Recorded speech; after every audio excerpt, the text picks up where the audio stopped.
ನಾವು railway station ಹೋಗಲಿ, airport ಹೋಗಲಿ, ಬಸ್ ಸ್ಟ್ಯಾಂಡ್ ಹೋಗಲಿ, ಎಲ್ಲಿ ನೋಡಿದ್ರೂ ಯಾರು ತಲೆ ಎತ್ತಿ ನೋಡ್ತಾ ಇಲ್ಲ, ಯಾರ ಹತ್ರನೂ ಐ ಕಾಂಟ್ಯಾಕ್ಟ್ ಇಲ್ಲ. ಎಲ್ಲರೂ ತಲೆ ತಗ್ಗಿಸಿ ಅವರ ಕಂಪ್ಯೂಟರ್, ಲ್ಯಾಪ್ಟಾಪಲ್ಲಿ ಹೀಗಿದ್ದಾರೆ. ಇದರಿಂದ ಎಲ್ಲ ಕಡೆ ವಿಶ್ವಾದ್ಯಂತ ಟೆಕ್ಸ್ಟ್ ನೆಕ್ ಪ್ರಾಬ್ಲಮ್ ಅಂತ ಹೇಳ್ತಾರೆ. ಎಲ್ರಿಗೂ ಕುತ್ತಿಗೆನೋ, ಸಣ್ಣ ಮಕ್ಳಿಗೂ ಕುತ್ತಿಗೆನೋ, ದೊಡ್ಡವ್ರಿಗೂ ಕುತ್ತಿಗೆನೋ. ತಲೆ ತಗ್ಗಿಸುವಂಥ ಕೆಲಸ ಮಾಡಬೇಡಿ, ತಲೆ ಎತ್ತುವಂಥ ಕೆಲಸ ಮಾಡಿ ಅಂತ ನಮ್ಮ ಶಾಸ್ತ್ರಗಳು ಹೇಳುತ್ತೆ.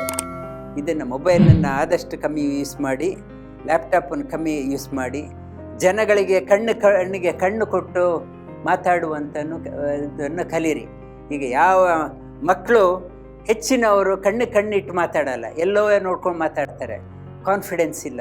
ನಿಮಗೆ ಕಾನ್ಫಿಡೆನ್ಸ್ ಬೇಕಾದರೆ ಸ್ವಲ್ಪ ಆರ್ಟಿಫಿಷಿಯಲ್ ಇಂಟೆಲಿಜೆನ್ಸಿಂದ ನ್ಯಾಚುರಲ್ ಇಂಟೆಲಿಜೆನ್ಸ್ ಕಡೆ ಹೋಗಿ.